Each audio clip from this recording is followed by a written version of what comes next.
boa tarde a todos.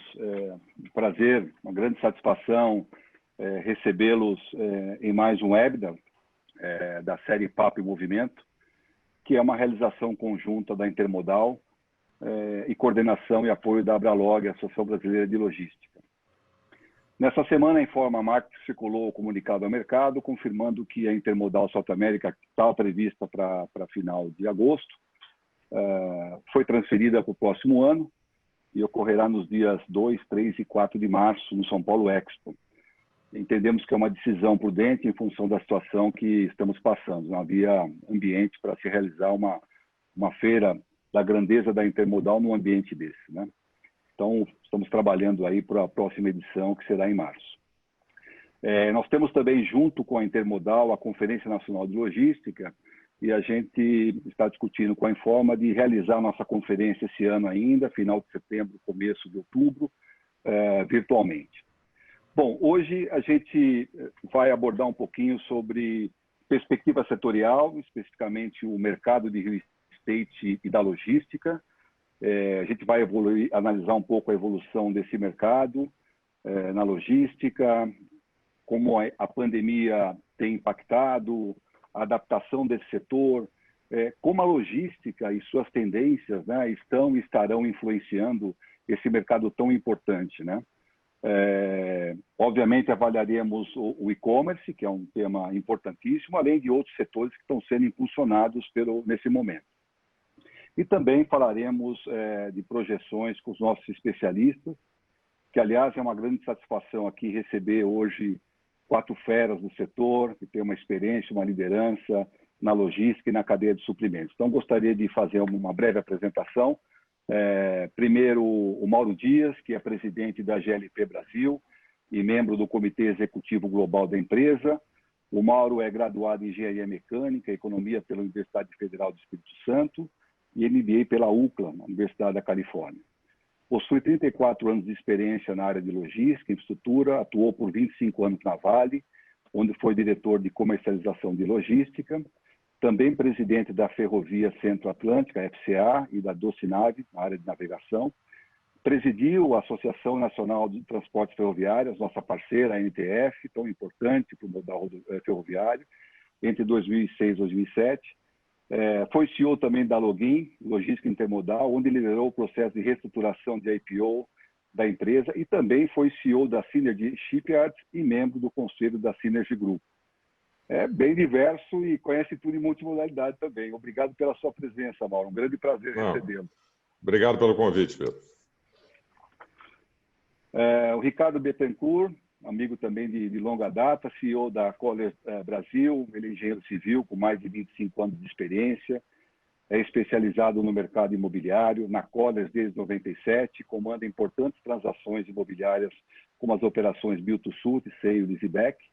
Ricardo também conduz a equipe de liderança e os negócios imobiliários de projetos mais relevantes, incluindo serviços de transações de locações, corretagem, vendas, investimentos, avaliação e consultoria, gerenciamento de projetos, de propriedades e de ativos. Seja muito bem-vindo, Ricardo, um prazer.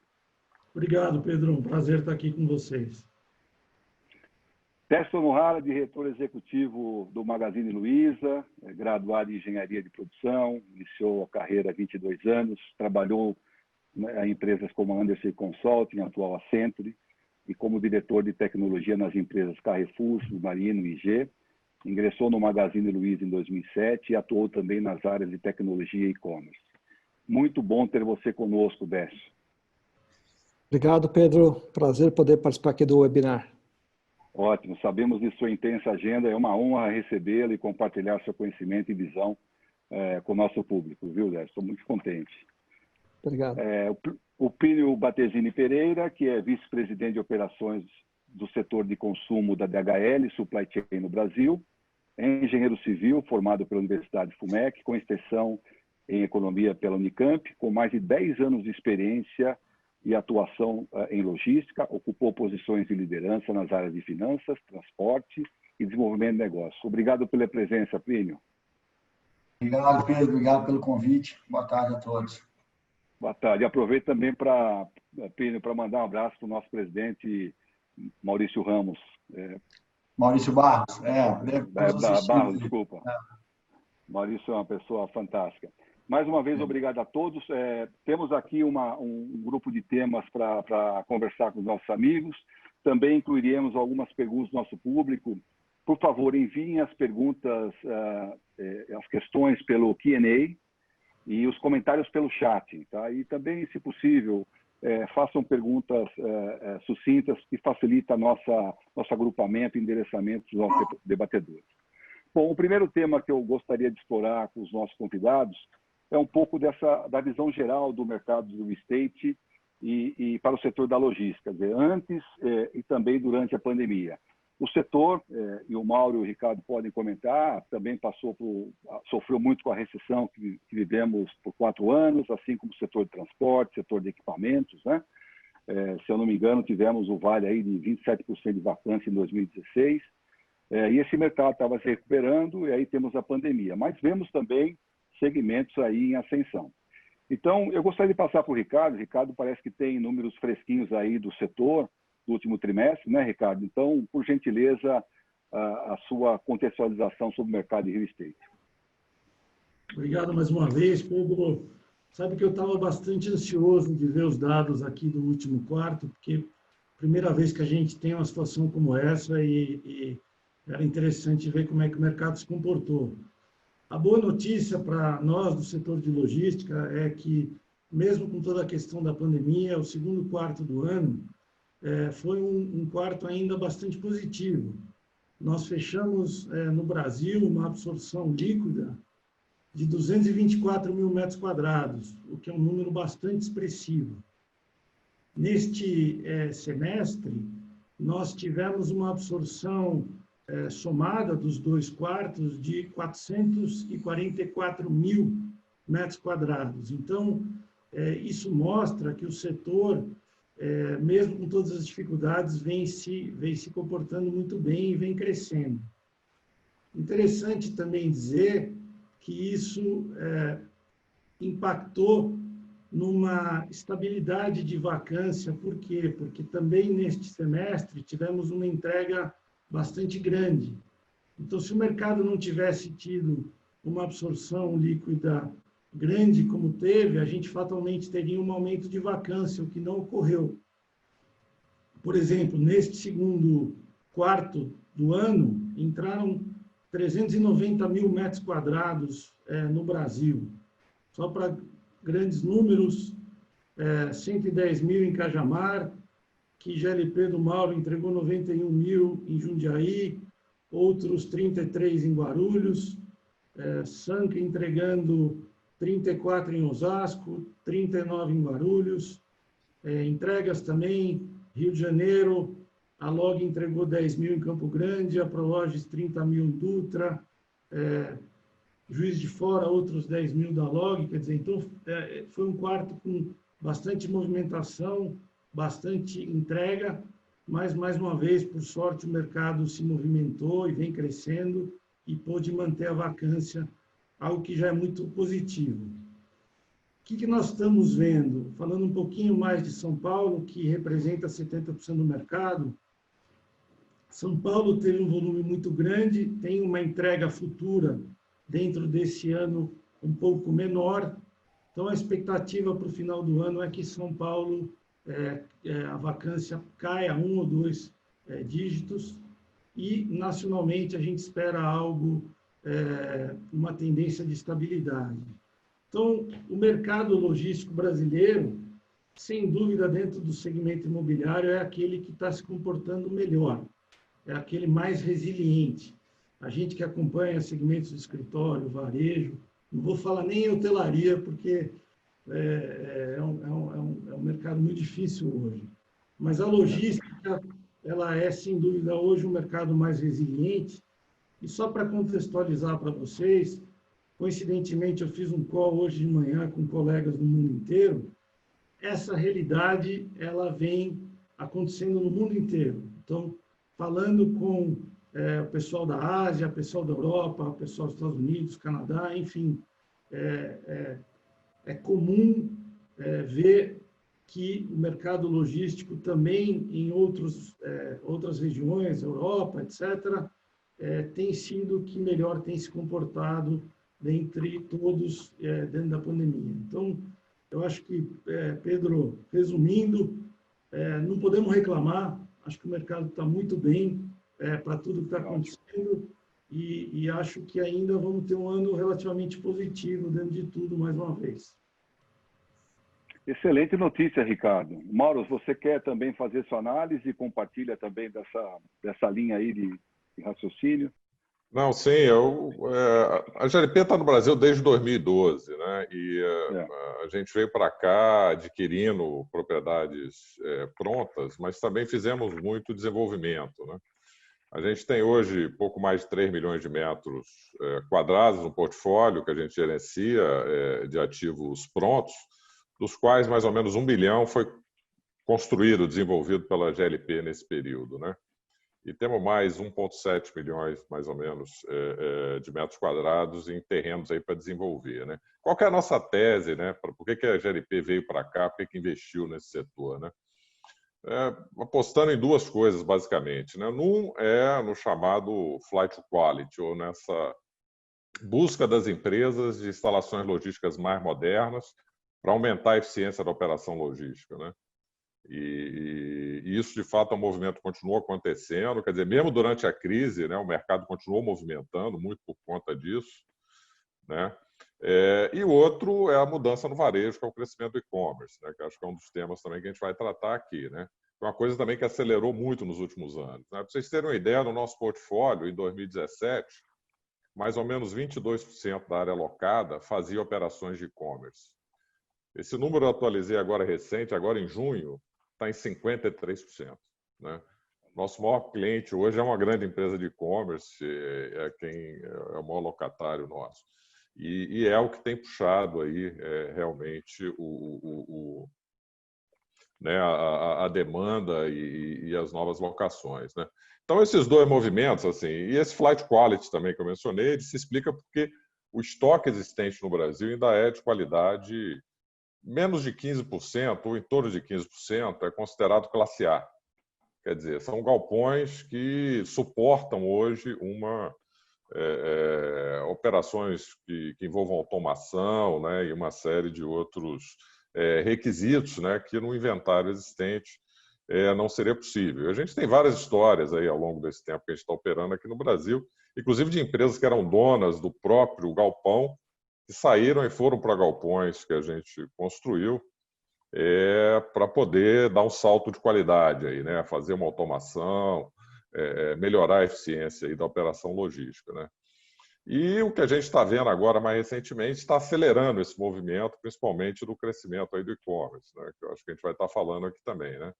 A penetração do e-commerce aqui no Brasil ainda é relativamente pequena, comparada com outros mercados, né? Pegando dois exemplos, China e Estados Unidos, são 3, 4 vezes maior a penetração do que aqui no Brasil, mas acho que a pandemia ela tende a acelerar esse processo e, obviamente, vai exigir também uma infraestrutura para acompanhar isso. Né? A gente tem um pipeline de desenvolvimento aí bastante robusto, né? Vamos entregar esse ano mais 300 mil metros de área, que é mais ou menos o mesmo número que a gente entregou ano passado. E devemos começar a construção de outros 500 mil metros. Né? Uma outra coisa também que a gente observou no mercado nesse tempo é que o mercado começou a se segmentar mais. Né? Nem todos os produtos são iguais, nem todos os galpões são iguais. Né? E a gente tem procurado se diferenciar nesse mercado, buscando uma eficiência maior, né?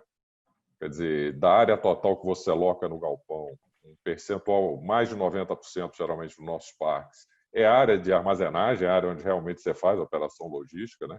E, obviamente, você tem outras áreas que suportam a operação aí dentro. Isso não é uma característica de todos os produtos aqui no Brasil. E a importância cada vez maior de localização, né? Principalmente nos principais mercados consumidores do Brasil, que é onde a gente está mais concentrado. Aqui em São Paulo, por exemplo, boa parte do nosso projeto de desenvolvimento está no raio de 30 quilômetros aqui da cidade de São Paulo, né? Já procurando criar essa infraestrutura para suportar o crescimento das operações aí também do comércio eletrônico. Então, eu acho que essas tendências é que têm suportado o mercado e têm mantido o interesse, têm atraído mais investidores. A gente tem grandes players globais, não só a GLP hoje operando aqui no Brasil.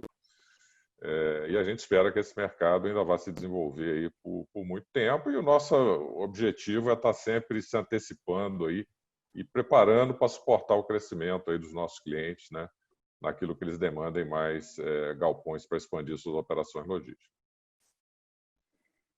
Excelente, Mauro. Depois a gente volta com alguns temas importantes que você abordou, e-commerce, localização, perfil de galpão.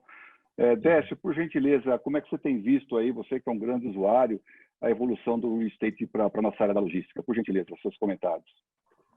Sim, Pedro, é bom saber tanto do Ricardo como do Mauro que tem investimento sendo realizado no real estate, investimento em condomínios logísticos.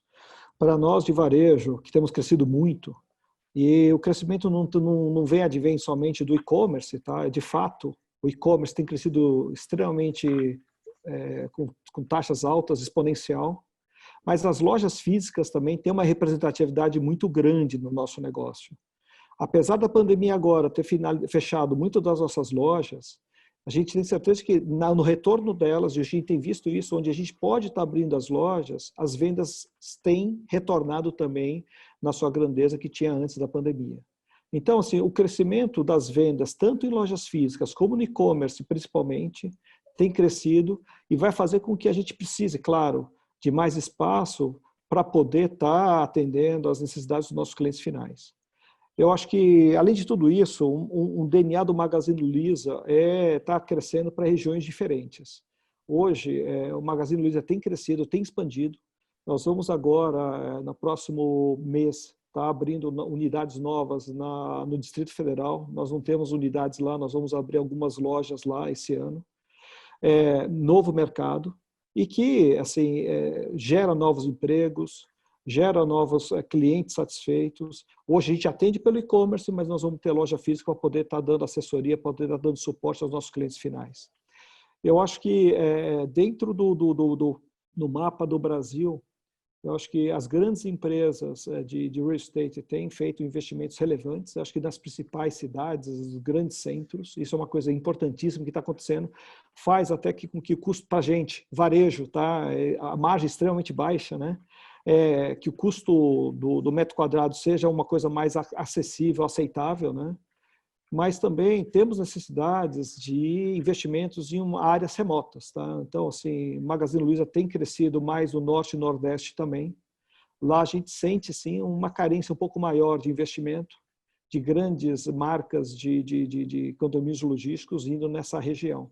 Mas, de qualquer forma, nós estamos fazendo nossos investimentos, estamos abrindo agora para o próximo segundo semestre mais 2 centros de distribuição, renovando eles, tá? Um centro de distribuição maior lá na Paraíba, de 60 mil metros quadrados, finalizando agora a construção de um novo lá, e outro em Goiânia, de mais 20 mil, 22 mil metros quadrados, migrando de 11 mil metros quadrados. Então, assim, em pleno vapor, tá, Pedro, o Magazine Luiza. Vamos falar um pouquinho mais para frente sobre e-commerce, um pouquinho o que aconteceu na pandemia, mas, assim, muito otimista do ponto de vista do que vai acontecer ainda ao longo desse ano, para o final do ano e nos próximos anos. E fazendo investimento, acreditamos no Brasil, sabemos que temos que crescer para poder atender cada vez melhor o nosso cliente final. O nível de serviço é alguma coisa mandatória dentro do Magazine Luiza. Isso faz com que a gente tenha que ter esses investimentos com modernização dessa distribuição e sustentáveis também ao mesmo tempo. Excelente, Décio. Excelente. Boas notícias aí. Plínio, você que toca a área de setor de consumo ali, né, da DHL, também cuida da parte de real estate. Como é que você vê também um grande operador logístico? Os operadores logísticos estão enfrentando realidades diferentes de acordo com o setor que eles atuam. A DHL atua em vários setores e a gente consegue perceber reações muito diferentes à crise. O setor de varejo, principalmente o online, e o setor que a gente chama da área da saúde, né, indústria farmacêutica, indústria de equipamentos médicos, esses têm tido um crescimento muito grande, né, principalmente puxado pelo e-commerce. Na verdade, o crescimento já vinha, a pandemia não criou uma demanda nova, ela só acelerou uma tendência que já era perceptível, né, e o crescimento é realmente diferente daquilo que a gente está acostumado, né? O business de e-commerce ele cresce, ele toma decisões e ele se movimenta num ritmo muito diferente da indústria tradicional. E a gente, como operador logístico, está aprendendo a lidar com isso, né? A reagir na mesma velocidade que o nosso cliente reage. E na outra ponta, a gente tem algumas indústrias mais tradicionais, indústria automotiva, indústria de tecnologia, uma parte do varejo, aquele varejo mais tradicional, né, que era totalmente baseado em shopping center. Esses sofreram muito mais. E o impacto da crise ele é bastante interessante, Pedro, porque ele tem dois viés, né? De um lado, essas indústrias passaram a vender menos. Então, elas têm uma queda muito grande de faturamento. Em alguns casos, a queda chega a 70%, 80%. A gente tem casos lá de quedas próximas a 90%. Mas tem um reflexo interessante para o real estate, né, que é o que a gente está tratando aqui, que muitas vezes os galpões estão mais cheios do que estavam antes da crise. Porque à medida que essas indústrias deixam de vender, né, e dependendo da cadeia logística que está por trás disso, né, de todo o supply chain, de como é feita a produção, em alguns casos os produtos são importados, e esse fluxo você não interrompe da noite para o dia. Então o fluxo continuou chegando até o CD, e só o que parou foi do CD em diante, né, que é a venda que abastece as lojas. E então isso gerou uma super ocupação em casos pontuais, que é a soma de tudo aquilo que não vende e o que continua chegando. E é isso que a gente está encarando. Assim, são realidades muito diferentes, né, demandas muito diferentes de acordo com o setor da indústria que a gente trabalha. Bacana. Ótima análise. Queria explorar um pouquinho agora com o Décio, e também Plínio, e depois o contraponto do Ricardo e do Mauro. Nós vamos falar de e-commerce, é um bloco separado, mas quais são as grandes demandas do setor da logística do mercado de real estate? Vocês comentaram algumas, vamos explorar um pouquinho mais isso. A gente sabe quão difícil é fazer logística no Brasil, nossa estrutura é deficiente, os tempos são longos e mesmo assim vocês conseguem entregar uma logística de alta performance. Tá? Então, quais são as grandes demandas do setor? A gente tem até perguntas do público perguntando sobre as mudanças nesse momento. Então, por gentileza, Décio, uma análise sobre essas demandas do nosso setor da logística para o mercado de real estate. Eu acho que todo mundo que trabalha nesse setor de logística sofre com a deficiência de infraestrutura, né, do Brasil, de forma geral.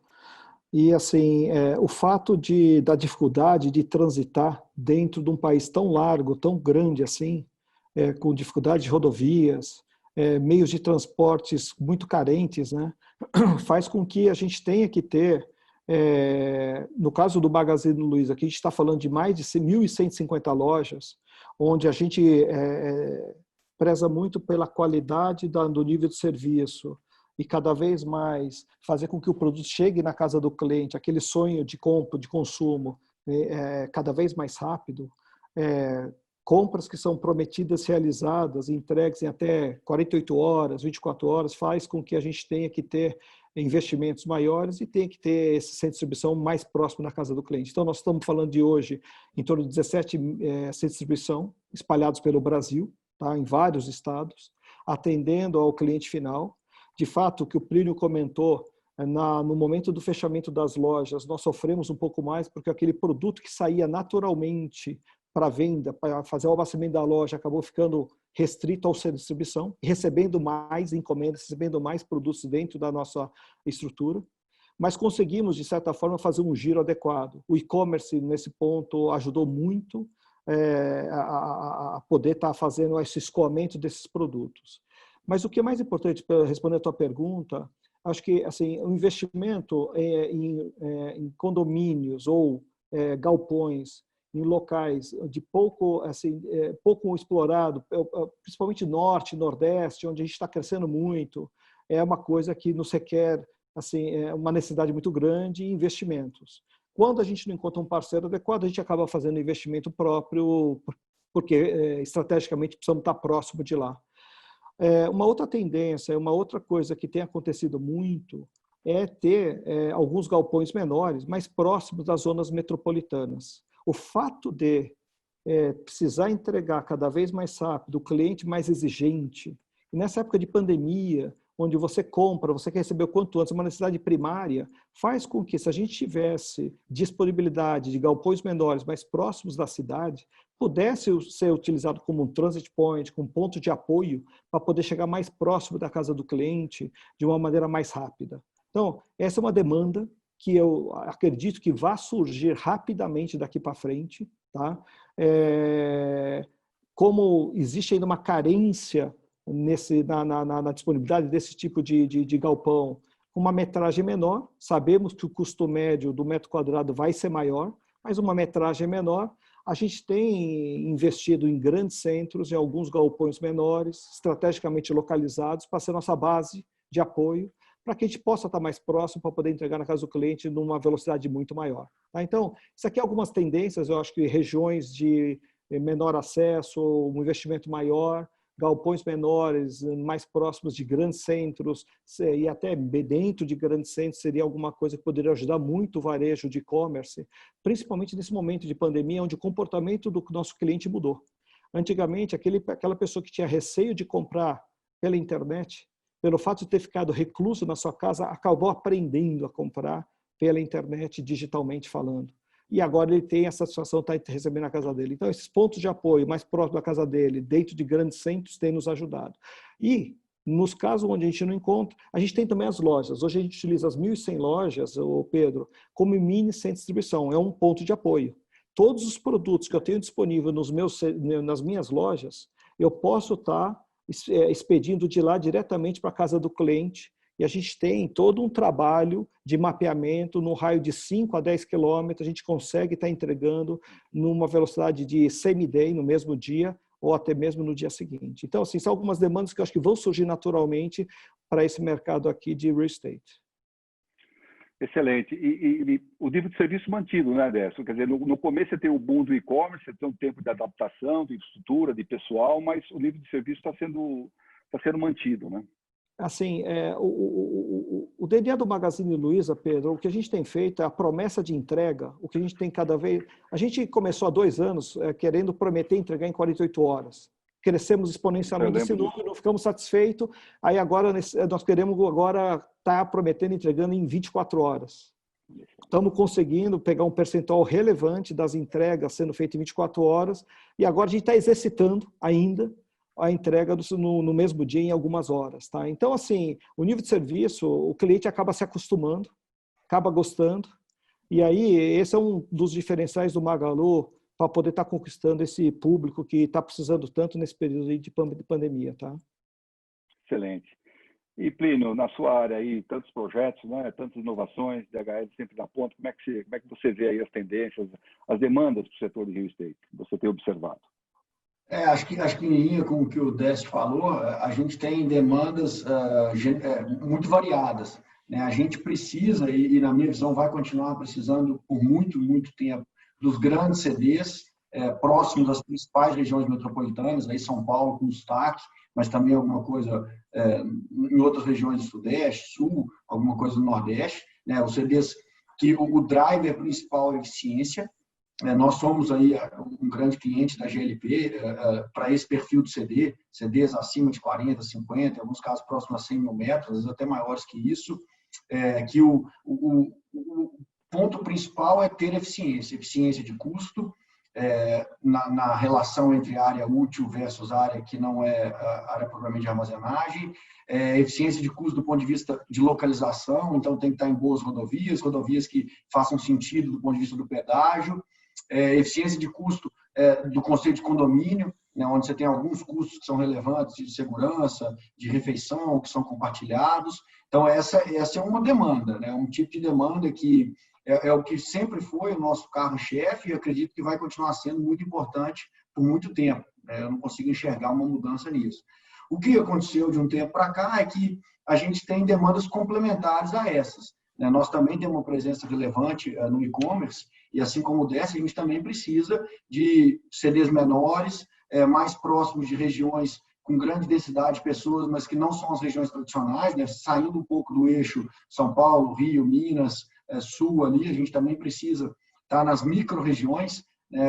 Recentemente, Nós fizemos um levantamento que agora no estado de São Paulo a gente já tem presença em praticamente em mais de 30 cidades. A gente já tem, contando os pequenos CDs, a gente já tem CDs em 30 cidades no estado de São Paulo. Antes a nossa realidade era muito concentrada ali naquele eixo de Campinas até Barueri, né, ali entre a Bandeirantes e Anguera, e alguma coisa em Guarulhos, alguma coisa talvez no caminho do litoral ali, em São José dos Campos, mas era uma demanda concentrada em poucas regiões. Hoje a gente tem CDs em Ribeirão Preto, a gente está em Araçatuba, a gente tem um footprint bem mais... a nossa capilaridade hoje é bem maior em função dessa nova realidade do e-commerce.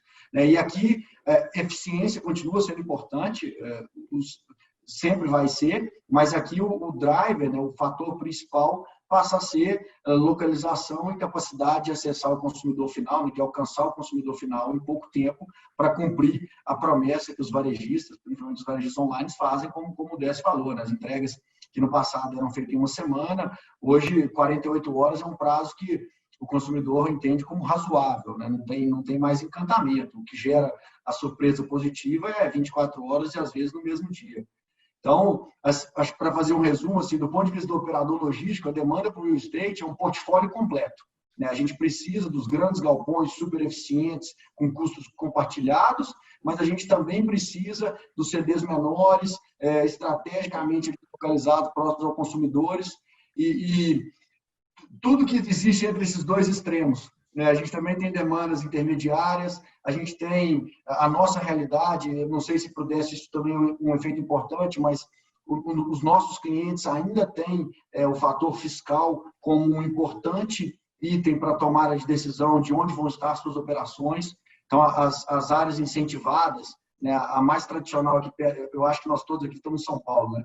A mais tradicional perto daqui de São Paulo é ali a divisa com Minas, né, região de Extrema, na verdade que vai de Extrema ali até Pouso Alegre, onde as indústrias têm o benefício fiscal de Minas Gerais, sem perder o benefício de estar próximo de São Paulo, né, uma região que do ponto de vista logístico funciona e tem o benefício.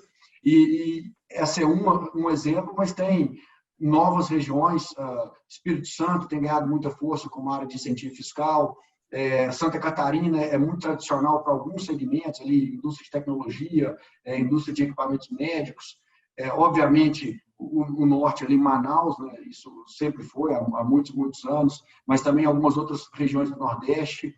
Então, esse elemento fiscal é um terceiro, talvez, ponto, além da localização do ponto de vista logístico, da eficiência de custo, o elemento fiscal é um item importante ainda no nosso business, é reflexo da demanda dos nossos clientes de procurar uma solução que no final faça sentido. Está na análise de decisão das modelagens de logística, a parte tributária, sem dúvida alguma, né? E aí, Ricardo, Mauro, como é que vocês estão vendo e endereçando essas demandas, né? Tem várias perguntas, por exemplo, o Décio Brali, que é diretor-presidente da HTB Engenharia e Construção, também pergunta se há tendência de imóveis menores, em maior quantidade distribuída, ou grandes centros de logística. O Elton Costa aqui também, um abraço, Elton. Como é que vocês avaliam a tendência do mercado contratar armazém flexível, ou seja, usar espaços ociosos com ou sem serviço? Então, Ricardo, como é que vocês estão endereçando essas demandas que o Décio e o Plínio comentaram? Pedro, eu acho assim, o mercado, o imóvel, ele vem andando com um pequeno delay atrás da operação, né? Eu acho que é a operação que demanda para o mercado depois ir atrás. Então, o que a gente tem visto, por exemplo, estamos participando agora de muitos estudos de áreas urbanas, por exemplo, na cidade de São Paulo mesmo, para ter um CD de last mile de fato. Agora, esse é um mercado que nós todos estamos aqui no Brasil começando e gera muita dúvida. Então, por exemplo, porque o grande proprietário, por exemplo, o Mauro que está aqui pode complementar depois, tem uma questão de escala. Então, muitas vezes, para ele, mexer numa estrutura muito grande para, não sei, 10, 20 mil metros, é uma situação nova. Então, o que a gente está vendo agora é que existem alguns estudos para áreas menores em regiões urbanas e eu acho eu venho falando desse assunto já há um certo tempo, que já chegou a hora do nosso mercado, principalmente regiões como São Paulo, eventualmente Rio, passar a ter CDs com mais de um piso.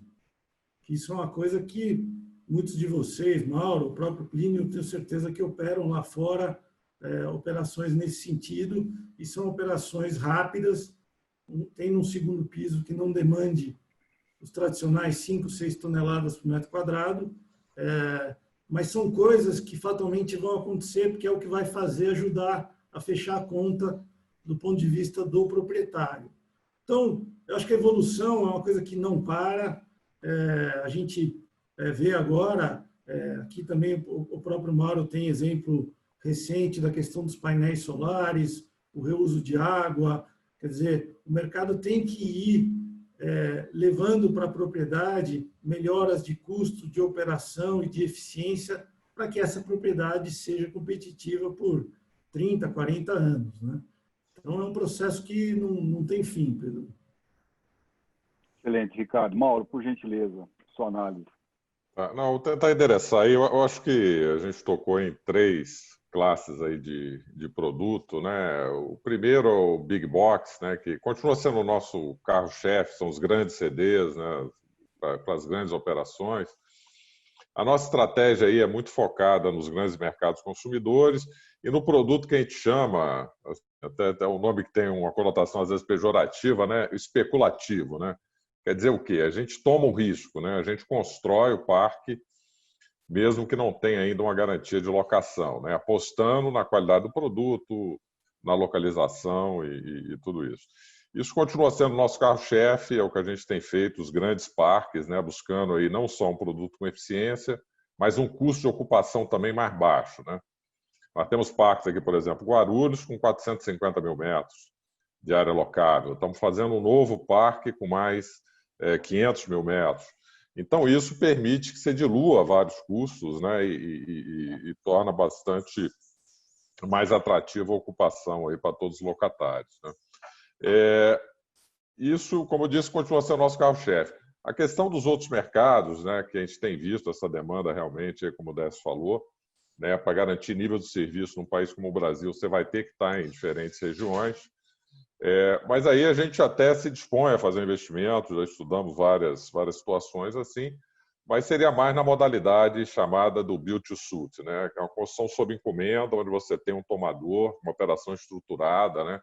Porque são mercados que, embora interessantes, são mercados que não têm, vamos dizer, a escala e a liquidez desses imóveis como você tem no mercado como São Paulo hoje, né? Então, assim, é parte da nossa estratégia também, a gente tem acompanhado isso, e nessa modalidade a gente tem se proposto aí a também investir nesses outros mercados. O terceiro ponto, que é essa questão do last mile, isso é um tema que está na hora do dia, aí está todo mundo debatendo, né? A dificuldade, como o Ricardo falou, acho que uma escala e outra, na minha visão, também a definição do produto, né? E a gente, inclusive, investe, né, em uma empresa até que operam nesse segmento e tem procurado entender melhor, né, para saber exatamente que produto é esse. E eu acho que o caminho vai ser um pouco a gente tentar começar a fazer coisas sob demanda para os operadores, e acho que a partir do momento que essas operações forem ganhando escala e evoluindo, você vai ter uma característica mais definida desse produto, né? E acho que aí pode atrair mais investimentos, enfim, uma expansão desse mercado. Mas acho que o nosso grande desafio hoje é definir exatamente isso, né? O que é isso, né? O Ricardo falou também essa questão de estar em mais de um piso, né? No Japão, por exemplo, a GLP tem com 5 pisos, né? Você tem, obviamente, é um país com uma população muito adensado, né? Então você tem dificuldade de terrenos para desenvolver e o caminho é verticalizar. Mas são soluções que funcionam, né? E para dentro de área urbana pode ser um caminho, certamente. Mas eu acho que a gente ainda está no início e acho que é um trabalho aí conjunto de operadores, clientes e os desenvolvedores aí de real estate para a gente entender isso e definir esse produto. E acho que certamente vai ter muita gente aí disposta a investir para suprir esse mercado. certeza. Muito bom. E aí, Décio, entrando no e-commerce, né, aceleração do e-commerce e o impacto do estate, você já fez alguns comentários, mas gostaria que você explorasse um pouquinho essa matéria que você domina perfeitamente, e também os modelos de entrega, last mile, como é que isso está impulsionando esse segmento do real estate? Por gentileza, Décio. O Pedro, assim, o que a gente tem visto muito, realmente o e-commerce tem sido protagonista do crescimento do varejo nacional. A loja tem o seu papel, ela atende os clientes que gostam de ir fisicamente lá, ter relacionamento com o nosso vendedor e estar fazendo toda a compra física, vendo o produto. Porém, o e-commerce, de fato, tem crescido muito. E o e-commerce não apenas um P que a gente chama dentro do varejo, né, o produto que o Magazine Luiza compra e vende, tá certo? Nós compramos, colocamos sem distribuição, abastecemos a loja, ou o pedido é vendido eletronicamente, digitalmente pelo app, pelo desktop, e aí a gente entrega na casa do cliente. Mas também, principalmente, pelo marketplace, que são os sellers, né? Quer dizer, os sellers espalhados pelo Brasil, onde eles detêm o estoque, a gente demonstra os produtos, mostra os produtos deles dentro do nosso site lá do e-commerce, e realizando uma venda, os sellers acabam entregando diretamente na casa do cliente, ou o Magazine Luiza coleta e realiza essa entrega. Uma coisa que tem mudado muito do passado, de forma tradicional, aquele centro de distribuição único para depósito, para armazenamento, está mudando um pouco mais o perfil para ser um cross, ter mais agilidade no processo de manuseio de produto, fluidez. Então, determinado produto que é vendido por um seller, ou mesmo vendido pelo nosso site que seja um P, ele tem que ter uma fluidez muito grande dentro do nosso centro de distribuição, de forma ágil, com automação, para poder dar um pouco mais de acuracidade e velocidade na separação, no processamento do pedido. E assim, quando você começa a ver um pouco mais da parte do cross, o formato do centro de distribuição acaba mudando um pouco da sua geografia, né? A sua medida de largura e comprimento. E a hora que você vai pegar alguns centros de distribuição já implantados há algum tempo, ele tem o cacuete de ser uma armazenagem, e não mais um cross-docking de alta fluidez, onde você tem docas dos dois lados para dar uma fluidez de inbound, outbound e assim por diante. Então, o que a gente vê muito nesse crescimento do e-commerce é a necessidade de adaptar a nossa estrutura, a nossa infraestrutura interna que nós estamos falando de 17 centros de distribuição, para dar essa fluidez muito maior. Tá? Quando a gente busca um empreendimento novo, a gente leva em consideração claramente as dimensões e principalmente o número de docas.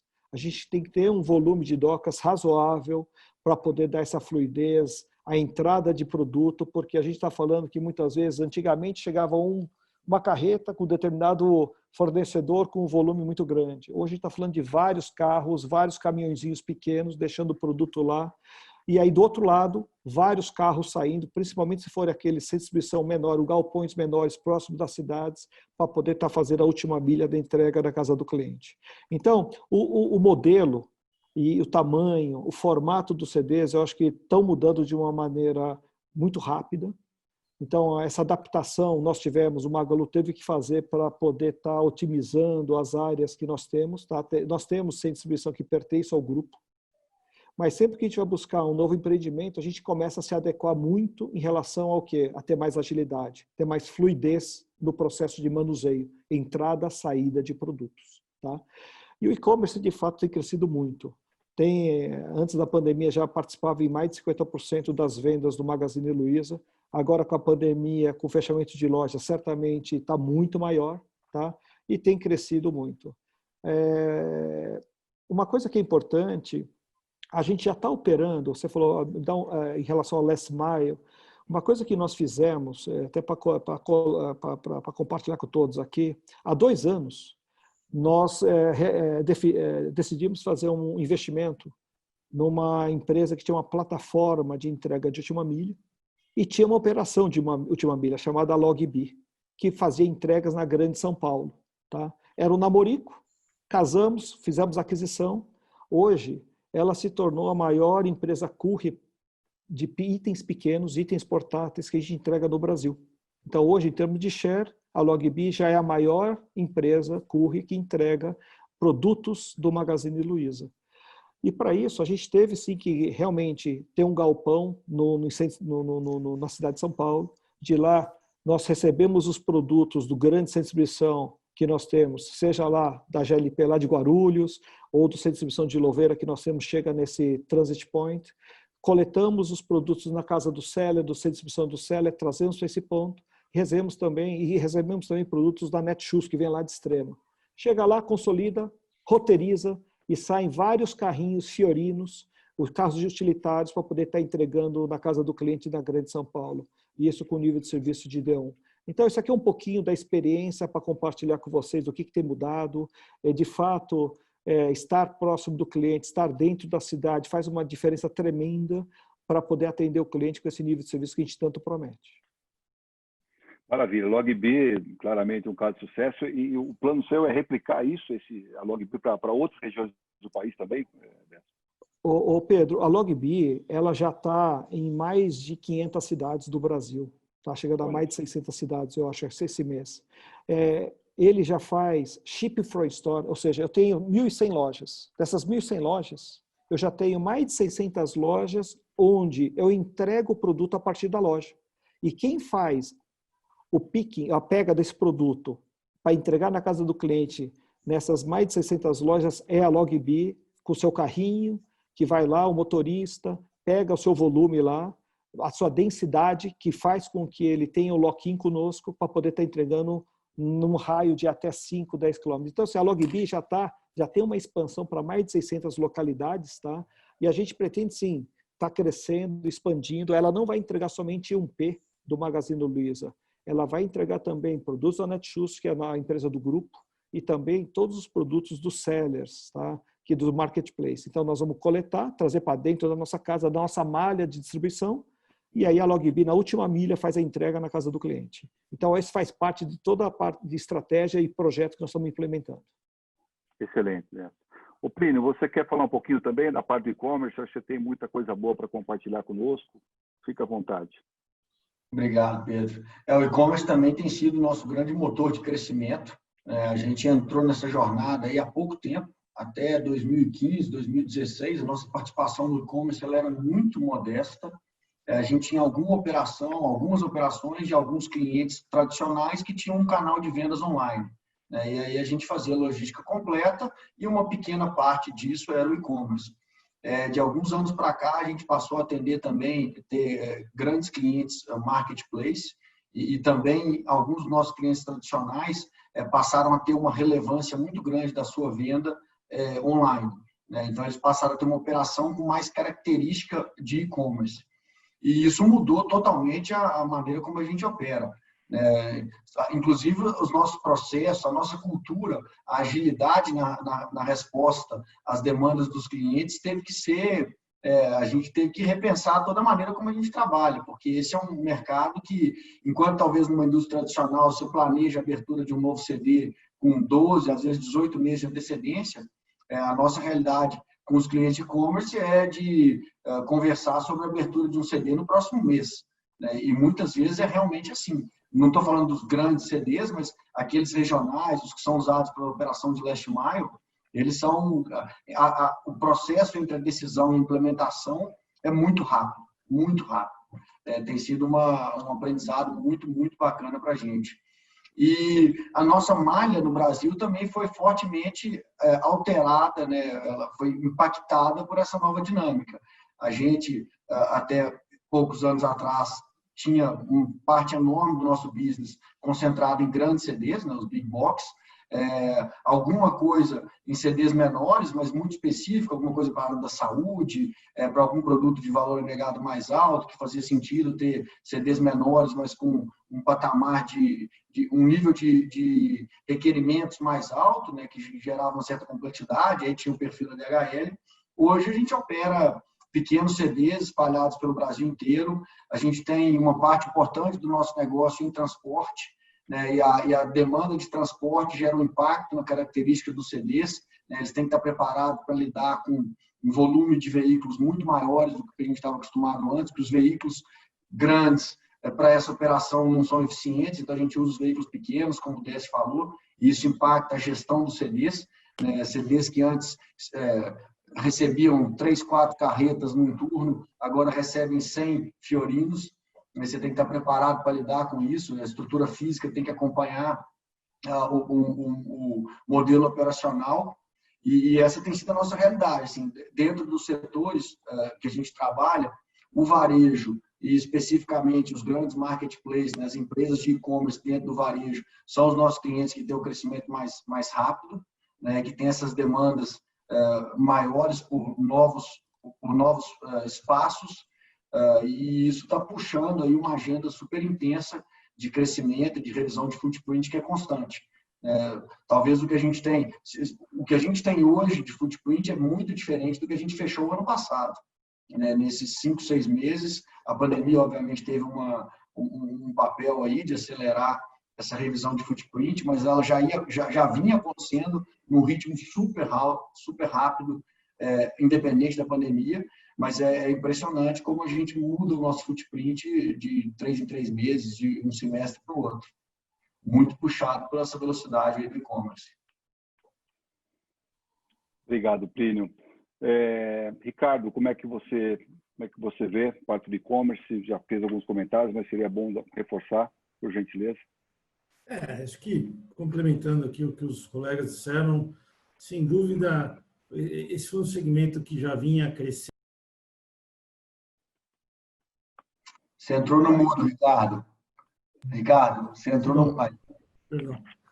Estou dizendo que a questão do e-commerce, ela sem dúvida já vinha crescendo, e aí a pandemia foi empurrar a ladeira abaixo, né? Quer dizer, teve que acelerar tudo isso. O bom, se é que a gente pode falar sobre isso dentro de tudo, é que ainda nós estamos num momento em que esse crescimento todo de pandemia está junto com uma situação de tráfego de veículos no volume menor, né? Porque muita gente ainda está ficando em casa. Eu me preocupo um pouco com a questão operacional, que vai ser mais difícil quando a economia e o trânsito voltar a ser aquele tradicional nosso, principalmente nos grandes centros. Mas o CD, voltando aqui para o ponto principal da nossa discussão, ele vai continuar se adaptando e concordo com o Décio, a questão de dimensionamento para a questão de docas dos dois lados, toda a eficiência de iluminação, hoje iluminação natural, a discussão que a gente teve muito no passado, eu lembro com o Plínio, com a turma dele, toda a questão de mezanino, que isso foi uma coisa que o mercado foi pedindo para muitas vezes não ter, para melhorar a eficiência do CD. Por exemplo, o Mauro já trabalha com essa questão toda sob medida, enfim. É uma constante, né, a modernização e a busca da eficiência, e nós vamos estar ajudando o mercado nesse sentido, para que o mercado possa ser cada vez melhor, mais ágil e mais eficiente. Excelente. Por gentileza, Mauro.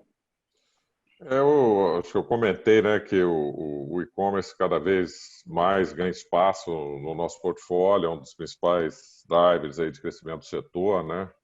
2017 era 22% da nossa área fazendo e-commerce, hoje mais de 50%, 53% é o número de junho.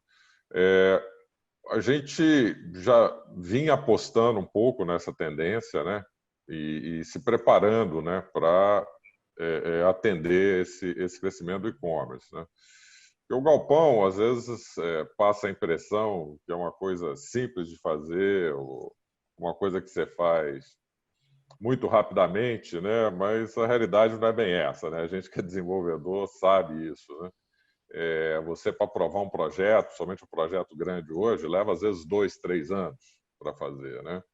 Então, decisões de investimento que você toma hoje é um produto que você vai entregar daqui a 4, 5 anos, muitas vezes. Então, você precisa realmente se antecipar. E a gente fez essa aposta, de certo modo, porque durante a crise a gente adquiriu vários terrenos, já apostando que esse crescimento viria. Isso tem permitido que a gente feche vários negócios aí com grandes operadores de e-commerce, né, que estão agora com essa demanda maior de espaço, né, por conta desse crescimento, esse ganho de share, né? Então, assim, é um mercado que a gente continua apostando, a gente conhece a experiência de outros lugares, né, da China, como eu falei já, do próprio mercado americano. A gente sabe que tem um espaço grande aqui no Brasil para crescer e o grande desafio é a logística, né? E nós, como provedores aí vamos colocar, de infraestrutura logística, né, de galpões, a gente tem procurado aí se posicionar para atender esse crescimento e acredito que até aqui temos tido sucesso aí nessa estratégia, né? E então, assim, eu acho que havia uma percepção no mercado, né? Isso acho que é um outro ponto também importante, né? Nesse momento de crise, havia uma percepção no mercado de um excesso de oferta de produtos, tá? De galpões, e de fato você tinha uma vacância elevada, mas acho que tem dois fatores importantes para levar em conta, né? Uma é que nem todos os produtos são iguais, né? Então, às vezes você tem um produto, quando você olha uma estatística consolidada, não é o produto, o nível de eficiência que você quer, exatamente na localização que você quer, né? Então, isso acho que é um ponto relevante aí para ser levado em conta, né? Então, planejamento, o ponto que eu queria chegar é que cada vez mais o planejamento vai ser importante, né, da parte dos operadores, junto com os provedores aí dessa infraestrutura, para a gente poder se antecipar essas demandas e ter o produto adequado, no local adequado, na hora adequada aí para os grandes players aí do setor. Excelente. Tem a pergunta da Márcia Tax. Boa tarde. Nesses imóveis menores em locais de menor cidade, qual o ideal? Ou no mesmo eixo de centros logísticos consolidados, Caieiras, ou mais próximos a centros consumidores Butantã?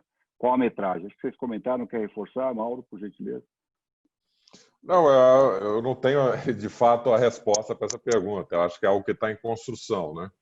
Talvez o Décio e o Plínio possam falar um pouco mais sobre isso, né? Mas, assim, do nosso ponto de vista, eu não tenho condição de responder aí no momento essa pergunta. Eu acho que, assim, acho que a resposta depende, né?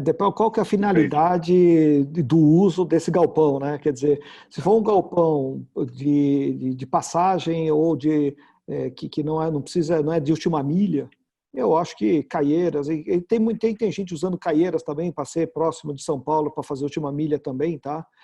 Mas pelo fato do Magazine Luiza, eu vou pegar o exemplo do Magazine Luiza, acho que é mais fácil de explicar. Como a gente tem essa distribuição, tanto em Guarulhos, tá, na GLP, como em Louveira, tá, próximo ali do Hop Hari, Caieiras não faria sentido, e o que a gente decidiu é estar abrindo um galpão dentro da cidade de São Paulo, na Zona Norte, para ser o ponto de apoio para que a gente possa estar atendendo todos os clientes da grande São Paulo, tá? Avaliamos outros pontos também, estamos verificando se faz sentido a gente ter algum outro ponto no outro extremo da cidade de São Paulo, tá? Mas ainda estamos avaliando, não tem nenhuma definição em relação a isso. Mas, assim, de novo, depende para qual objetivo, qual que é, assim, do ponto de vista, se for última milha, quanto mais próximo tiver, se estiver no centro de São Paulo, seria melhor. Um dia eu fui visitar uma empresa que ficava ali no Ipiranga, ali na Moca, tá?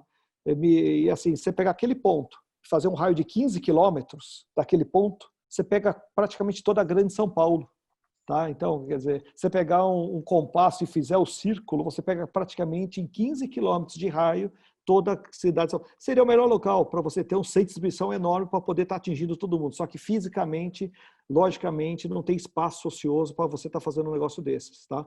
E tem uma questão de enchente, tem a questão de urbanização e etc. Então, assim, vai depender muito do objetivo, o tamanho do galpão, a utilidade e assim por diante. Então, assim, não tem uma resposta clara, fixa para isso, tá, Pedro? Acho que o Décio foi muito feliz. Não, eu ia falar que o Décio foi muito feliz na definição, é isso mesmo. O que determina a localização de um CD, no meu entendimento, é o uso, é o tipo de consumidor que ele vai atender. Se vai atender consumidor final, ele tem que estar dentro da região metropolitana de São Paulo ou da grande cidade que ele pretende atender. Se é um CD que vai abastecer B2B, né, e que vai ter abrangência nacional, eu diria que é o contrário. Aí o fator mais relevante é o tipo de estradas que ele vai ter acesso, né? Então, aí estar dentro de uma capital não faz sentido. É um metro quadrado mais caro, dificuldade de acessar para chegar produto e para sair produto. A lógica seria estar em algum lugar que tenha um bom acesso à malha de rodovias, que vai facilitar o uso. Pedro, você me permite, só para completar, assim, Claro. para quem faz logística em São Paulo, tem que ser assim, muito bom, tem que ser mágico, tá? Você pega ali a restrição de horário para rodar com caminhão, e caminhão de que porte? Aí você tem o rodízio ainda, né? Para piorar ainda mais se a placa não for vermelha. Então, assim, tem tudo para dar errado. Então, assim, para quem está fazendo logística, receber no prazo D1, D2, same-day, o pessoal está trabalhando muito bem, tá? Exatamente. E outras cidades também estão na mesma direção, né, Décio? Com restrição. Quase todas as capitais e as grandes cidades. Capitais. É a área de trade-off, né? Tão famosa aí na nossa área.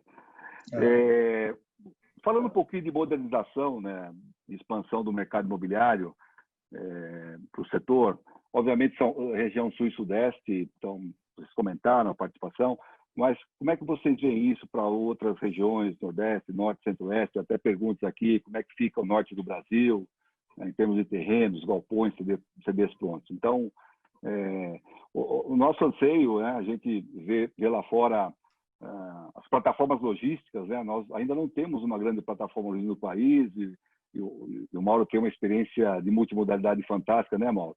Onde você tem aí a conexão com 2 ou 3 modais, e isso é um sonho nosso de consumo, né? Mas como é que vocês veem a modernização do setor? Quer começar, Mauro? Eu acho que a questão do... Acho que o Décio já comentou isso, o Plínio também, né? A questão da necessidade hoje de uma cobertura nacional, né? E de garantia de nível de serviço em diferentes regiões, né? Demandando a localização, né? E um desenho de malha aí para atender isso, né? E, como eu falei, a gente, dentro de estratégias diferentes, a gente tem procurado também acompanhar e participar aí desse processo, né? Os CDs e o nosso produto, principalmente, o principal driver de localização são os grandes centros consumidores, né? Então, a visão é sempre estar em uma posição que você acesse de forma mais eficiente os grandes centros consumidores, né? Então, mesma questão, e acho que no Brasil, infelizmente, hoje, ainda nós não temos uma escala em outros modais, né? Embora você tenha um crescimento hoje, principalmente navegação costeira e ferrovias também fazendo uma gama mais diversificada aí de produtos, né? Mas o que tem definido realmente a localização do nosso produto é o acesso a esses mercados consumidores, né? Então, os grandes eixos rodoviários. Vou dar um exemplo. Aqui em São Paulo, a gente está presente em todas essas regiões, né? Tanto na região ali do eixo da Anhanguera, Bandeirantes, né? Principalmente região de Cajamar e subindo ali até Campinas, na região do ABCD, na região de Guarulhos, também na região ali da Regis, na região de Imbu, né? Porque acho que dentro da estratégia de cada empresa a gente vê demanda para todos esses mercados, né? Então, acho que o grande driver ainda continua sendo, né, estar numa posição para atender de forma eficiente aí os mercados consumidores. Ok. Ricardo, por favor. Pedro, eu estava olhando aqui, só para dar alguns números para vocês aí da situação do mercado. Se a gente pegar hoje as capitais ou os estados com as menores vacâncias, nós vamos ter, por exemplo, Goiás, hoje a vacância é zero, está 100% ocupado. Bahia, 3%. Santa Catarina, 4%. Espírito Santo, 7%. E aí a gente tem Minas, Ceará e o Paraná com 10%. Todos esses são as menores vacâncias do país. Então, acho que tem oportunidade, sem dúvida, temos que entender, como diz o Mauro, se tem muitos deles têm escala, mas acho que oportunidades tem. E você tem regiões hoje que estão sofrendo um pouco mais, um pouco menos. Por exemplo, a vacância em condomínios logísticos da região do estado do Amazonas hoje é mais de 50%. Quer dizer, você teve uma entrega importante nos últimos anos e aí vieram todas as crises. Sergipe é 38%, mas também é um mercado muito pequeno, né? E aí você tem o próprio Rio de Janeiro com 22% e São Paulo com 18%. Que as vacâncias existem, mas também são os mercados que mais recebem área o tempo todo. Então, essas áreas precisam de um tempo para ser absorvidas, né? Agora, a boa notícia é que cada vez mais, sem dúvida nenhuma, a gente vê movimento fora do eixo Rio-São Paulo. Acho que isso faz muito bem para a cadeia logística e muito bem para o país também, né? Porque a gente tem massas populacionais importantes em outras regiões, né? Você pegar a própria região de Belo Horizonte, enfim, Salvador, Porto Alegre, só para dar alguns exemplos. Então, eu acho que o mercado ele vai ir suprindo essas outras regiões e o próprio operador logístico, o próprio cliente que estão aqui, vão demandando qualidade nos edifícios, nos galpões, né? E aí, por quê? Porque eles estão acostumados já a trabalhar com uma eficiência que a gente vê muito mais concentrada em Rio e São Paulo, mas que cada vez, naturalmente, vai ser demandada nos outros eixos. Então, é uma questão de tempo, o mercado vai andando e vai suprindo galpões de melhor qualidade mais cedo ou mais tarde. Excelente. Décio Plínio agradece, né, Décio? Quer comentar um pouco? Sim, a gente adora vacância, né? Porque quanto mais tiver, o custo metro quadrado é mais fácil de negociar com o Mauro e assim por diante, assim. Não, assim, de fato, acho que essa estatística que o Ricardo apresentou mostra um pouquinho a carência que tem em alguns estados, algumas regiões. Eu acho que se você for mais para o norte é pior ainda, né? E aí mostra claramente que, acho que o Mauro tem razão, é uma conta, né, financeira que tem que fechar, porque tem investimento, tem sócios, tem... mas, assim, de fato, carece, tá? A gente sofre com isso, muitas vezes a gente acaba tendo que fazer um investimento próprio nesse sentido, ou pegar, e aí o Mauro tem razão, né? Quando fala-se investimento de BTS com longo prazo de contrato, muitas vezes fecha, né, a conta, tanto para quem pode investir e construir, para quem está querendo tomar aquela área e alugar, né? Então, é uma modalidade que a gente tem atuado também. Dentro do e-commerce, uma coisa importante, só para compartilhar também com todos, pelo crescimento que o Magalu está tendo, uma coisa que a gente aprendeu muito, tá?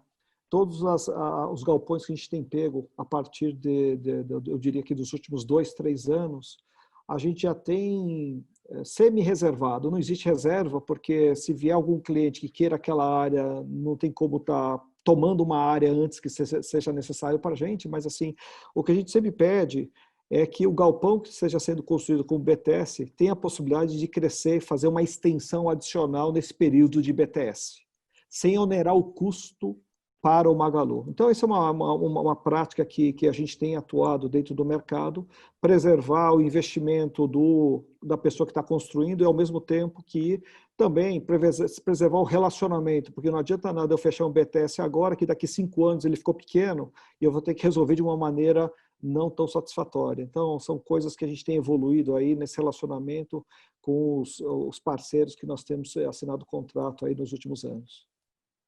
Excelente. Plínio, quer comentar?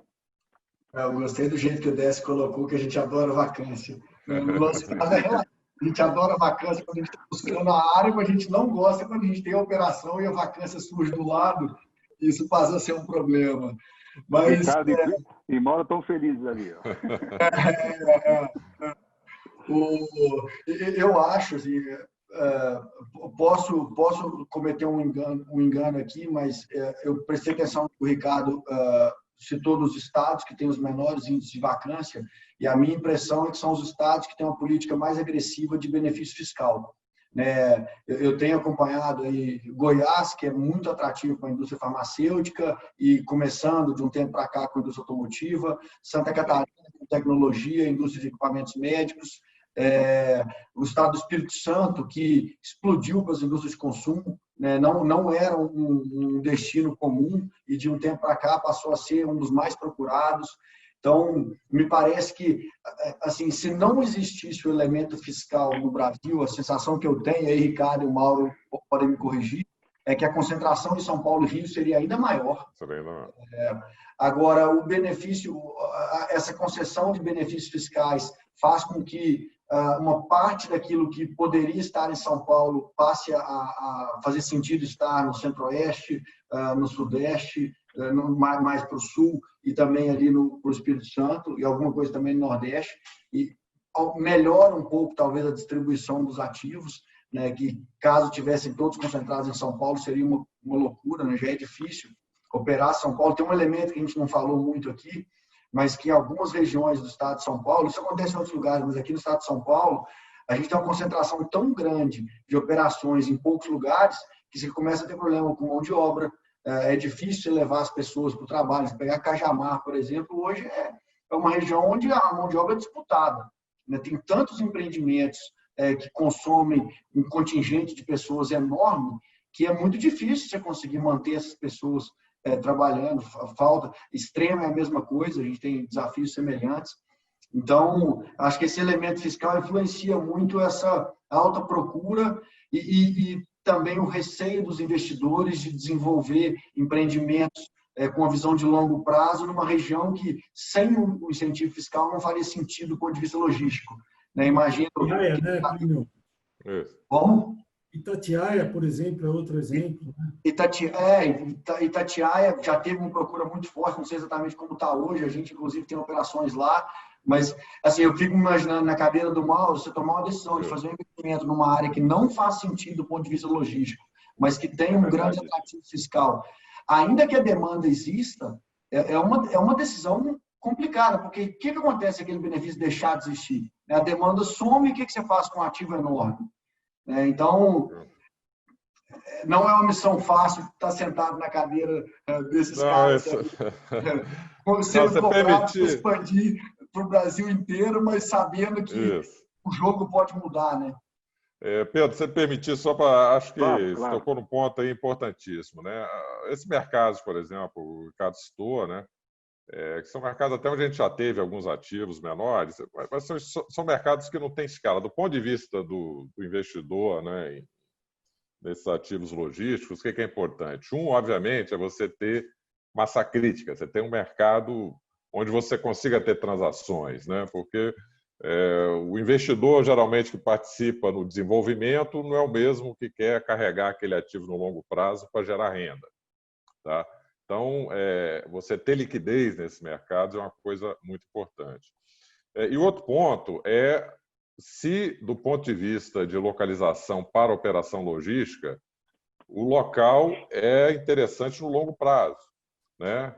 Acho que o Plínio tocou aí no ponto fundamental, né? Fazer investimento num local que existe por conta de incentivo fiscal, se você muda essa política, o imóvel vai depreciar, né? Vai perder o valor e a razão de ser. Por isso que a nossa estratégia, quando vamos para mercados fora desse eixo, é um modelo onde a gente divide o risco com o operador ou com o tomador daquele serviço, né? Nesse modelo aí de BTS, né? No Build to Suit, na construção sob demanda, né? Mas esse realmente é o nosso desafio, né? Investir em mercados onde você não tem escala, que não tem liquidez e onde você, numa canetada ou numa mudança de legislação, pode simplesmente destruir o valor daquele ativo e a atratividade daquele mercado. Ótimo. Quer comentar, Ricardo? Não, eu também, alguns anos aí de experiência, sei também, principalmente para o investidor estrangeiro, o grande investidor como o Mauro, que a gente sempre tem que vender já o risco Brasil, né? Já é difícil, principalmente com a quantidade de boas notícias que saem lá fora da gente, né? E aí você vender o risco Brasil, somado à questão de localização de mercados não tão óbvios para quem está lá fora, como Rio e São Paulo, é mais difícil ainda, né? Então, se a gente tivesse, né, Mauro, boas notícias constantemente, sempre é mais fácil. Mas vocês não podem reclamar, o setor está indo bem, né? O setor está indo bem. A volatilidade, né? Acho que é isso que o Ricardo falou, né? No Brasil é que às vezes assusta, né? Você tem instabilidade. Tem instabilidade grande. Vamos lá. E o último ponto, eu quero que vocês acionem a bola de cristal de vocês aí sobre as perspectivas futuras aí da logística, do setor do real estate. Tem questão aqui, viu, Décio, falando sobre tecnologia, se vocês têm planos aí de automação, quer dizer, o e-commerce está crescendo, vocês estão atendendo, mas a gente acha que isso aí vai impulsionar ainda mais, né? Então, qual a perspectiva aí que você vê? Por gentileza, Décio. Está me ouvindo? Estamos ouvindo. Tá bom. Assim, como eu falei, o Magazine Luiza é uma empresa que é brasileira, que acredita no Brasil, investe no país, está presente somente aqui no Brasil, e a gente acredita muito no crescimento. A gente vê ano contra ano crescendo a taxas muito grandes, a gente acredita que esse ano vai ser muito bom também, está sendo muito bom e será muito bom. Como eu falei, a gente vai estar recebendo 2 novos centros de distribuição que a gente vai ter que migrar de menores para maiores esse ano. Para o ano que vem tem outros que virão. Então, assim, é uma empresa que está investindo muito dentro do Brasil. A gente acredita no potencial de crescimento. Estamos nos preparando para isso. Eu acredito que, assim, a questão de infraestrutura é algo que tem um investimento, uma parcela de investimento nossa, mas também tem do governo, que tem que fazer a parte dela. Uma coisa que temos que, dentro dessa área de distribuição, logística, isso é uma coisa que temos que tomar cuidado muito em relação à segurança. Eu acho que é algo que, mesmo dentro de condomínios e mesmo na área de distribuição, quando a gente vai fazer toda a parte de transferências ou entregas, são coisas que são itens que a gente está tomando o máximo de cuidado do ponto de vista de gestão de risco. A questão de sustentabilidade, eu acho que é algo que veio para ficar. A nossa empresa já começou a ter projetos específicos nesta questão de sustentabilidade. E aí a gente quer se associar a empresas parceiras que tenham esse mesmo DNA. A gente sempre procura parcerias neste sentido. Tá? Com os mesmos valores das empresas, não digo cultura, que é difícil, mas que os valores sejam muito próximos e muito que sejam muito correlacionados ao do Magazine Luiza. Tá? Então, assim, o Magazine Luiza é um eterno otimista, né, do ponto de vista de crescimento, do ponto de vista do que o Brasil pode se tornar. Eu acho que a pandemia é passageira, temos que tomar cuidado.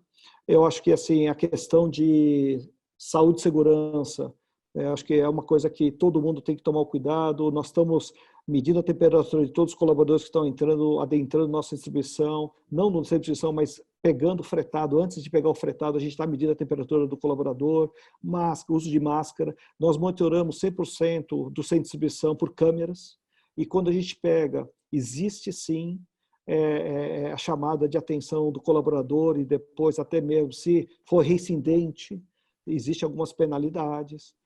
Lava a mão, álcool gel, distribuição. Então, todos os cuidados nós estamos tendo nesse momento de pandemia. Mas algum dia vai passar. Tomara que a vacina chegue logo, passe logo, para que a gente volte para o novo normal. O novo normal não vai ser igual ao que nós temos hoje, não é igual à pré-pandemia. Eu acho que algumas coisas vieram para ficar. Para quem nunca trabalhou de home office, eu fui um deles. Estou adorando trabalhar e aprendendo a trabalhar de home office, né? Eu acho que a gente está trabalhando mais do que o normal. Acho que todos, né? Pelo menos com quem eu tenho falado, em média a gente está trabalhando mais do que o normal pré-pandemia. Mas eu acho que a gente se adaptou. O ser humano se adapta muito rápido e a gente se adaptou muito rápido lá dentro do Magalu. E esse novo normal vai ser diferente, mas vai ser bom. A gente acredita que a gente vai sair desse problema muito mais forte. E eu acho que para todo problema que surge, tem oportunidade. A gente vê o copo meio cheio, sempre com oportunidades pela frente, e trabalhar sempre para poder estar pegando essas oportunidades, se tornando em realizações ali para frente. Tá? É isso aí. E isso faz a diferença hoje, né? Líderes otimistas que empurram a equipe. Eu acho que isso é fundamental. Parabéns, Décio, pelas palavras. Plínio.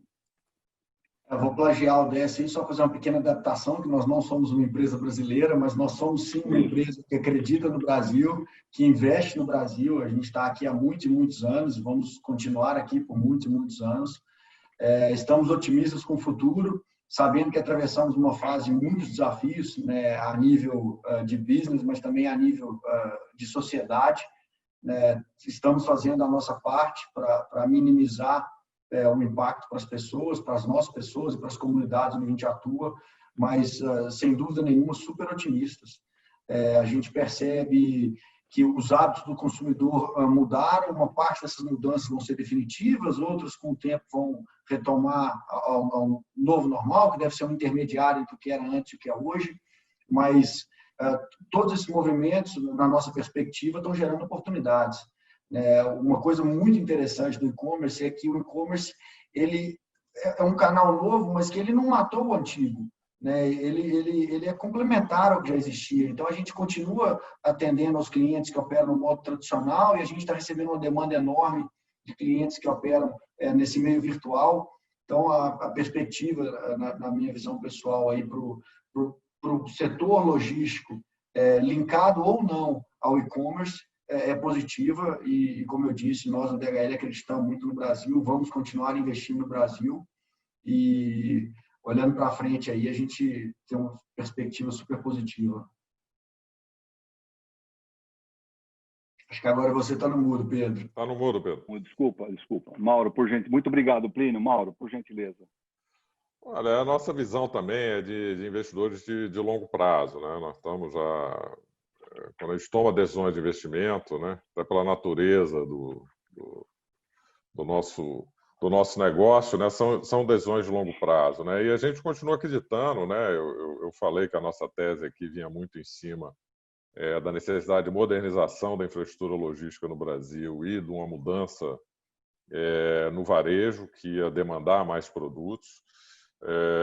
A gente está vendo isso acontecer. Eu acho que, olhando para frente, um ponto aí super importante que já tocado aí pelo Décio e pelo Plínio, as questões de meio ambiente, segurança, governança, que é algo muito importante, né, para quem é empreendedor, né, e para os nossos investidores é uma coisa. Nós somos gestores de recursos terceiros, vivemos da nossa reputação, né, então cada vez mais eu acho que isso ganha relevância, né, os nossos empreendimentos novos todos têm certificação LEED nos vários graus aí. Temos um projeto pioneiro aí junto com a DHL lá em Louveira, de uma usina solar que supre praticamente 90% da energia do parque. Muito orgulho desse projeto. Deu trabalho, né? Mas saiu, né? Então, acho que são caminhos aí que a gente acha que vão ser os caminhos aí vencedores aí para o futuro, né? E só reforçar a necessidade, né, de cada vez mais a gente está conversando com os grandes operadores, né, para fazer um planejamento e se antecipar, né? Eu falei, o ciclo de negócio nosso às vezes tende a ser longo, né? Como eu falei, você identificar uma área, adquirir, licenciar o empreendimento, né? E cada vez mais vão ficando escassas as áreas, principalmente nos grandes eixos, nos grandes mercados.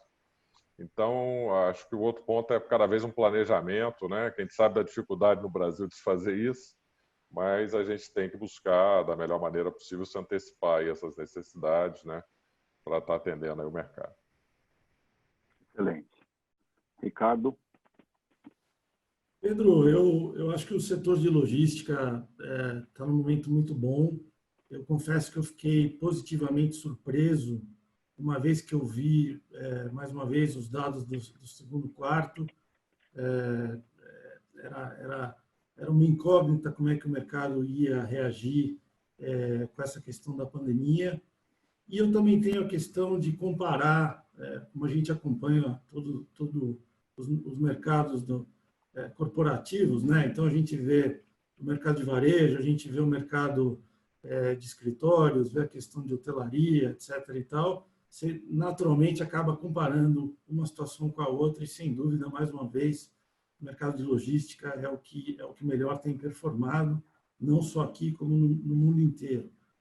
O que a gente está prevendo? A gente está prevendo um ano de absorção líquida positiva, nós estamos imaginando que, de maneira geral, com toda a dificuldade, a vacância deve cair aí uns 2 pontos até o final do ano.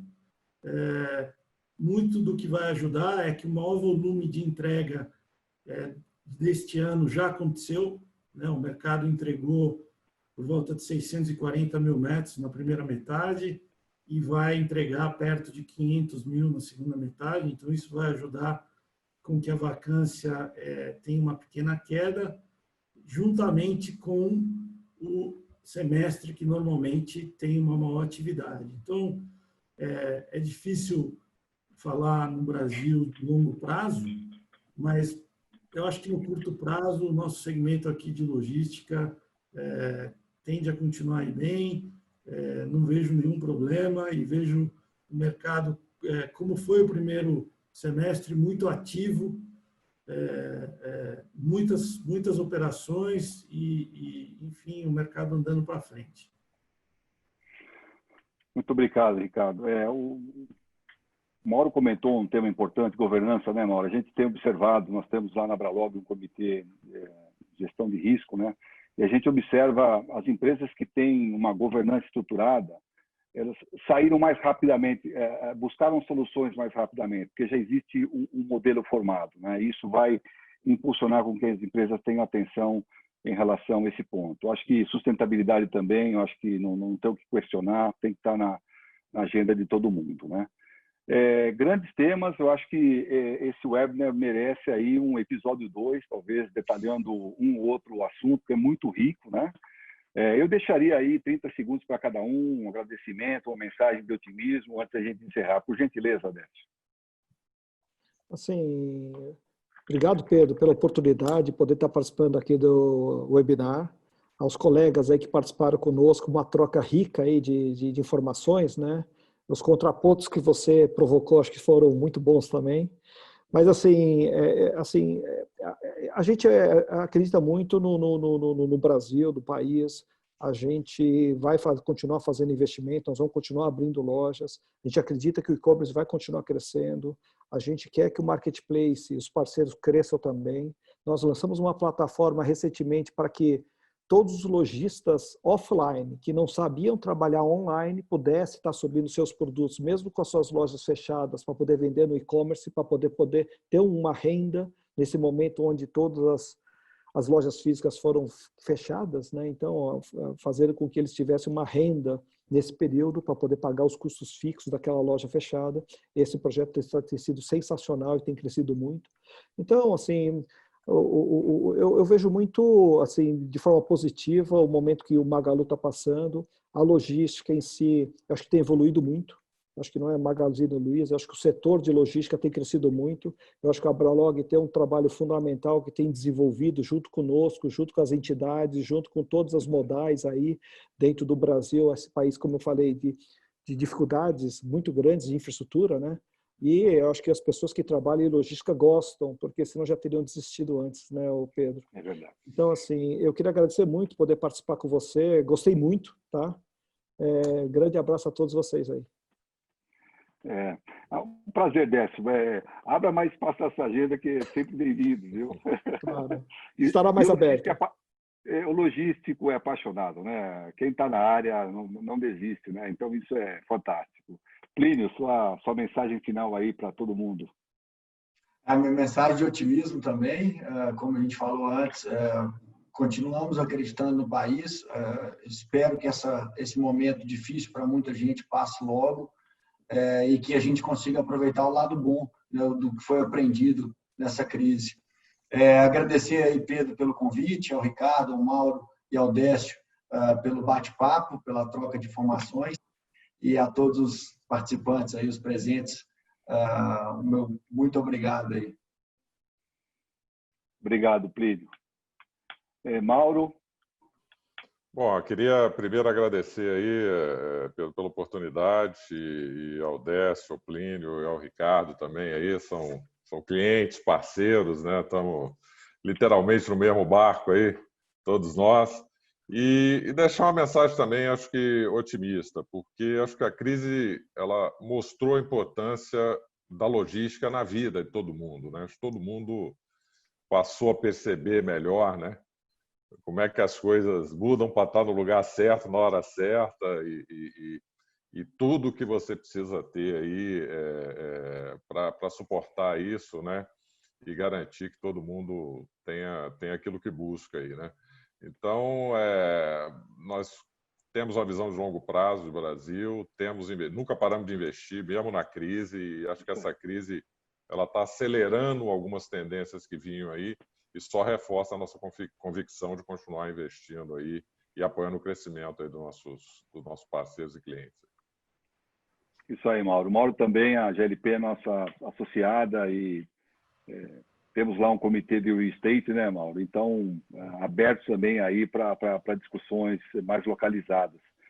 Ricardo? Pedro, eu também agradeço o convite. A Colliers é a empresa das consultorias líder nesse segmento aqui no Brasil. É um mercado que a gente sempre trabalhou com muita paixão, gosta muito. E para nós, enfim, para mim pessoalmente, uma satisfação aqui estar com esses craques aqui do mercado, amigos aí de muitas batalhas e bons anos já. Então, tudo que a gente puder sempre fazer para que esse mercado ande de forma mais profissional, correta, é sempre uma satisfação. E também te parabenizo aí pelo trabalho à frente da Abralog e conta com a gente. Muito bom, meus amigos. Olha, muito feliz pelo bate-papo, pelo debate, a preparação. A gente conversou, né, nos últimos dias sobre como estruturar esse webinar. Agradeço realmente, craques. Décio, muito obrigado pela sua presença.